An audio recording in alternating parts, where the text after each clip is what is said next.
Hey friends, happy Monday. I am so glad you're here. Today we are talking about rupture and repair. It's time for your Monday Minute.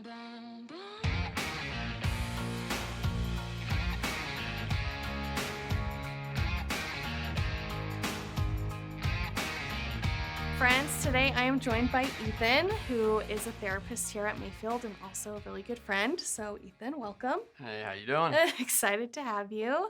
So Ethan, I feel like when we hear the words rupture and repair, it's not something that's kind of normal conversation. So can you tell us a Yeah. little bit about what that means?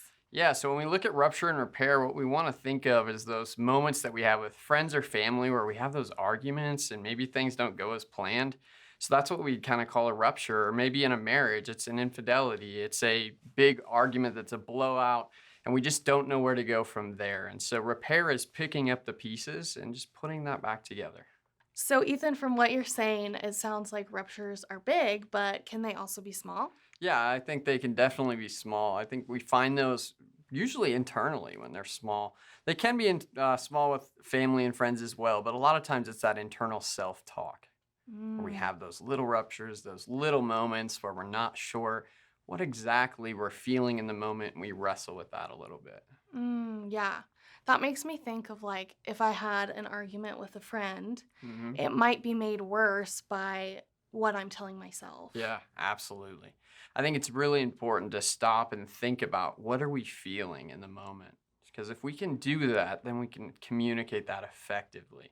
Mm. Versus if we're just reacting in the moment, chances are they're not going to receive it and we're not going to communicate what we actually mean.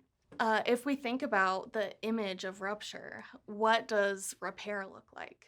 Yeah, I think repair can look very different. And like I said, it could be the pieces to the puzzle where we finally put that back together and make it a nice whole picture that we can look at. Repair can also look like a cut, right? When it begins to heal. And so to start that process, I think the first thing to do when we're thinking of rupture and repair to repair things is to just seek forgiveness.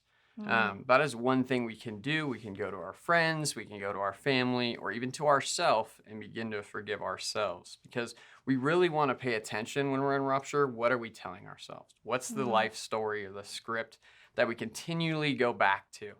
yeah. Because usually that's natural for us to do. And so sometimes we have to step outside of that and begin that forgiveness process Yeah. and repentance. And then I think we got to just start the conversation. That is the key thing that we really need to do is even and we're not going to solve it overnight. We might not even solve it in one conversation, but we can begin the conversation. And that's where the real work comes in for us and for the person we're engaging with. Friends, the challenge this week is to think back for a time when you had a rupture and it was actually repaired, and how can you use that and learn from that and grow from that with this language of rupture and repair. Friends, I hope this conversation was helpful and you can make the most of your opportunities this week, and I will see you next Monday.